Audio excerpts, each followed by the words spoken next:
macaane waxaa naagahan qurunka ha u qoslin hadal macaan ha oranin ninka xaaskiisa codadkay ugu duubtay whatsappka markay wax kale isla soo dhameeyeen hore caadiye wey hore kaliya waxaan ku dhihi lahaa aniga halka wado oo kuu furan waxa waaye social media dambe ha isugu soo laaban ka jarjarfa kabaa ka qaado ka siibay social media kulanti wacan wanaagsan daawadayaal halka aad iga daawanaysaan waa Asijani official aniguna waa saaxiibka Soomaalida Asijani ku soo dhawaada muuqaal cusub oo xiiso leh muuqaalka maanta oo ka duwan yahay muuqaaladii hore wiil Soomaaliyeed ka oo ah YouTuber kuna dhaqan wadanka Ingiriiska oo ay lamaano wada ahaayeen gabar sidoo kale ayna caan ka ahayd YouTube-ka qaab lamaanana ku wada jiri jiray YouTube-ka arintii sidaas u socotay quruxda badneed ee jaceelka ahayd ee ku soo bandhigi jireen indhaheena hortooda waa ay isbedeshay mar qura qoyskii waa uu isdagaalay balse arintu waxa dhabqiyay oo xumeeyay waxa ay ahayd kadib markii wiilkii uu bilaabay fariimihii ay adeegsan jireen markii ay xiriirka sameynayeen in uu soo baahiyo hadda waxa uu soo baahinayo ma ahan qof caadi oo xiriir kala dhaxay ee waa xaaskiisii barnaamijkeena ayaan rabaa inaan uga hadlo kaasoo ayna sidoo kale soo karbaasheen oo ayna si kulul uga wada hadleen dad caan ah oo ay ku jiraan fanaaniinta afka kulul ama afkooda wax ugu soo dhiciyo dadka la dhibaateeyo oo ay ugu horeedo fanaanada caanka ee Farxiyo Kabayare sidoo kale waxa ka soo hadlay fanaanka caanka ah asna Nimcaan Cabdiraxmaan Nimcaan Hilaac wiil lagu magacaabo Qadar iyo waliba Fahiima ay indhaheenu wax badan daawo jireen ayagoo ah lamaane ku nool dalka Ingiriiska YouTube-kana lamaanimo ku jiri jiray haddaba arintan baraha bulshada ku soo badatay ee isqabqabsiga lamaanayaasha horeyna waa uga hadalay oo ra'yigayga aadan waa aan ka dhibtay oo ahayd inay sabab wanaagsaneen in nolosha taalo guriga la keeno social media ayadoona dhibaato badan ay dhaxli karto horena waan u wada aragnayo qoysas badan baa ku kala tagay social media-han gudihiisa caqabada ka dhaxdashay darteed mid kalena waa ramaana in sheego nolosha naloo soo bandhigay social media ama YouTube-ka hortiisa kaamirada la soo fadhiisto ma aha mid saxda ah ee ka jirta guriga taasna aniga ma dhihin ee ayaga ayaa horay u dhaheen qaarkood markii ay isku dhaceen oo ay kala tageen waayo halka waxa u yimaadeen waxa ay ahayd inay views helaan dakhliga yarna ay ka raadsadaan ee guryahooda ku biishaan ama kirada isaga bixiyaan waxa dhacda markii qaar ayagoo la isdagaashan yahay oo kaamirada ka hor ama inta video soo fariisan ka hor feeri farlaab meesha ka jiray kasha iyo dhagax xasaas la isugu gamay in la yiraahdo waraadha waqtigii waxa joognaa bariiskeen aan dhacsan lahayn dagaalka xoogaa yar dib noogu dhig kaalay aan jaceyl jilno kaamirada noorkeen 10 daqiiqo caad iska dhig wax cusub ma waa ay dhacdaa kadibna 10 daqiiqo bacdina Allahu a'lam waxa dhacay darbada barta ka sii bilaaban karto nolol saas ayaa daawanaa gabdhaheena iyo wiilasheena inta badan ee iska bulada ahna waxa ay mar walba ku taamaan qoyskan camal oo saan farxad u badan daamar helileed war ma oga waxa ka dambeeyo ma ogtiin waxa ka dambeeyo gadaashooda kaamirada gadaashooda waxa ka dambeeyo ma haddaba Qadar ayaan rabnaa inaan halkan ku jarjarno oo aan u sheegno inuu qaldan yahay fast one hore caadiye wey hore sida uu ku soo galay social media iyo waliba Ingiriiska ayna waxaan kaga hayaa warbixin balse intaan u guda galin taariikhdiisa asaga marka hore aan idin aqriyo qoraal uu bartiisa social media ama Facebook ku soo qoray fanaanka Nimcaan Hilaac Kabayarana waa ii dambeey doontaa iyadoona cod dheer ku soo dhawaaqday oo waliba ay kaga dheedinayso arinta lagu sameeyay gabadha aan u dhihi kare hooyada Soomaaliyeed ee ku nool dalka Ingiriiska Nimcaan Hilaac ayaa ku soo qoray bartiisa sida tan bahalka la yiraahdo Branki waa qolama halkuu inaga soo galay habaar qabe noloshii guryaha taalay soo ka dibadda keenay maryoolay iyo meediya maxaa kala haysta Allahu akbar noo ku soo qatimo si marka loo fiiriyo Nimcaan fariintiisa waa wacyigelin oo Brankigan sida qaldan Soomaalidu faham sidoo Branki noo soo galay anaga dhanba si qaldan aan Branki wada fahnay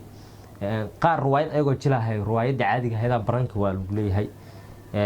kuwa kaamiradan xaggay taala intii lagu yiraahdaa adigu uun sidii la rabo laga dhigay Branki uun Soomaali seyrta yeeshay waa kufsatay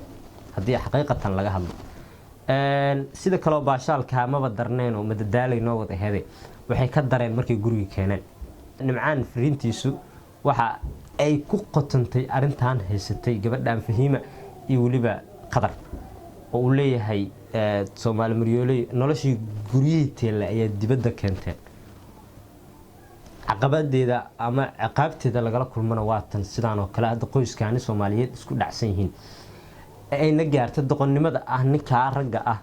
inuu gabadha xaaskiisa ahayd oo muuqaalkeedii faafiyo oo baraha bulshada soo geliyo ayadoo codadkii ay wadaagayeen WhatsApp-ka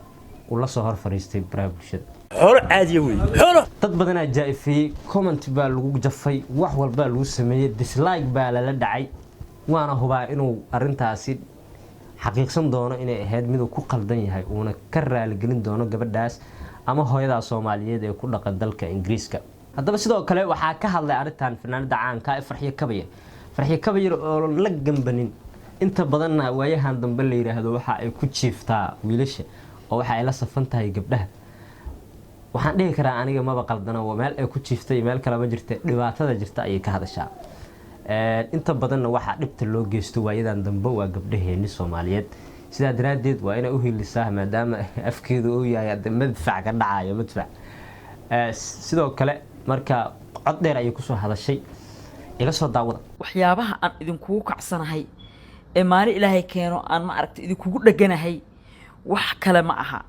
macnaheedu ma aha in ragga Soomaaliyeed oo dhan ay xun yihiin ma wada xumidin laakiin rag baabi'iye rag dhaame rag magacooda ku tunte sumcadooda ku ciyaare ayaa idinka buuxa rag ku ciyaare rag dhaame magaciina ku tunte ayaa idinka buuxa iska mana qabataan ninka gabadha Ingiriiska joogto baabi'iyay ee codadkoodii private ka ah hataa ee WhatsApp-ka ay u dhigtay soo dhigay waxa idinka codsanaa inaa halaanbay ku qaadaan rag iyo dumar kulligiin siiba wiilasha inaa halaanbay ku qaadaan oo dislike-na ku wada qabataan subscribe-kana kala laabataan ku kalifa inuu kow ka soo bilaabo kow waa ka sida ummadda dhan uga soo qaylinayso haddaba qadar waa kuma qadar waxa uu ahaa wiil jooga Afrika ama Soomaaliya gabadha Fahiima waxa ay ku nooleed dalka Ingiriiska xiriir jacayl ayaa dhaxmaray social media iska barteen saas baa la iskugu shushubtay aduu alxaasil wiilkii gabadhii waxa ay go'aansatay inay ka wado Afrika ayna geedo halkii ay ku noolaad si ay nolosha quruxda badan iskula wadaagaan waa ay qaaday xaqiiqeedii social media baa la yiraahdo oo YouTube oo lamaanayaasha ku soo waasheen ayay dhankooda ka soo galeen waxay isku qabaan iyo waxay isku qabanin oo kala gacayla ayay bartaan inoogu soo miisi jireen balse ugu dambeyn markii uu qadar gacanta ku dhigay baasaboorkiisa iyo waliba sharciga uu ku joogi lahaa dalka Ingiriiska uu deganaansho helay oo hadafkiisa gaaray sida anigu aan oran karo waa uu ka tilaabsaday axdigii iyo qalbigii furnaa ee uu qabtay gabadhaas waxa uuna ku jaafiyay baraha bulshada hortooda waana tan maanta waxa social media dhan saas loo wareejinayo anigu ma aana jeclay in barnaamijkan ka soo hadlo waan arkay ilaa xalayto ayuu barnaamijkan ilaa shalay uu soo jiitamay balse markii aan arkay dameer xumada ninkan uu ku dhaqmay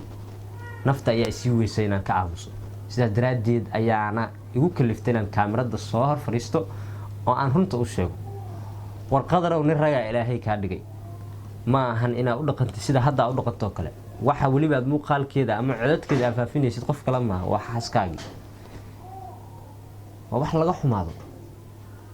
kaliya waxaan ku dhilaa aniga halka wado oo ku furan waxa waaye social media dambe isugu soo laaban